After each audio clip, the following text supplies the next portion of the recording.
Merong bagong promo rates ang Maya. Existing Maya users can earn up to 13% per annum interest sa first 100,000 pesos na deposit. Naka 10% per annum na ako sa ngayon. I will share some tips kung paano ko nakuha ang 10% per annum interest for this month. Pag new Maya user ka naman, you can earn up to 14% per annum na interest. So ito naman ang full mechanics. Ang base interest rate is 3.5% per annum up to 5 million pesos na deposit. PDIC insured ay up to 500,000 pesos lang. For new Maya user, spend a total of 500 pesos lang at ayun, 12% per annum na agad ang interest mo. Kaya mag-sign up ka na using my invite code at Glogy kung wala ka pang Maya account.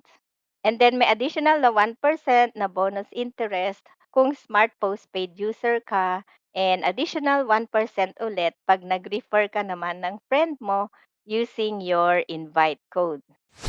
To get the 5% per annum interest, you need to spend a total of 250 pesos via bills payment, load, QR code, checkout, or card. Yung sa bills payment using Maya Wallet ay up to 5% per annum interest lang pwede. And then you can get 6% per annum na interest if you spend a total of 1,000 pesos via QR, checkout, or card. So hindi nakasama ang bills payment sa 6% per annum na interest rate.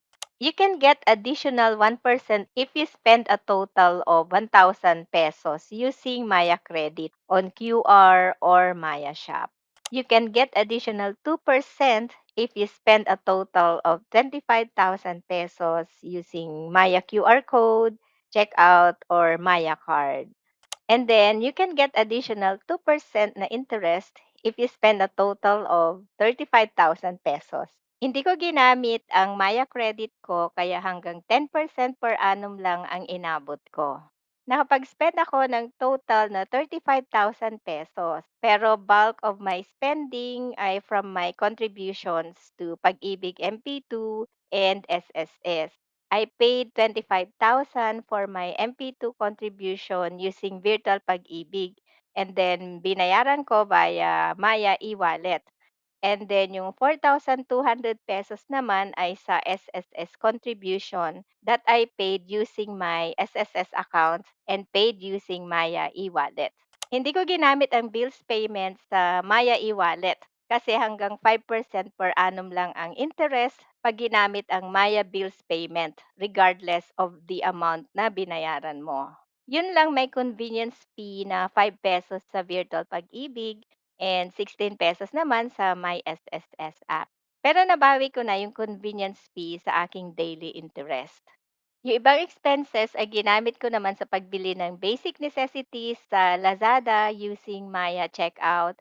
Kaya umabot ako ng 35,000 pesos na total spending and nakakuha ako ng 10% per annum na interest for this month. Pag smart postpaid user ka, you can get a bonus interest of 1% if you pay a total of 999 pesos ng smart bill mo via Maya Bills payment.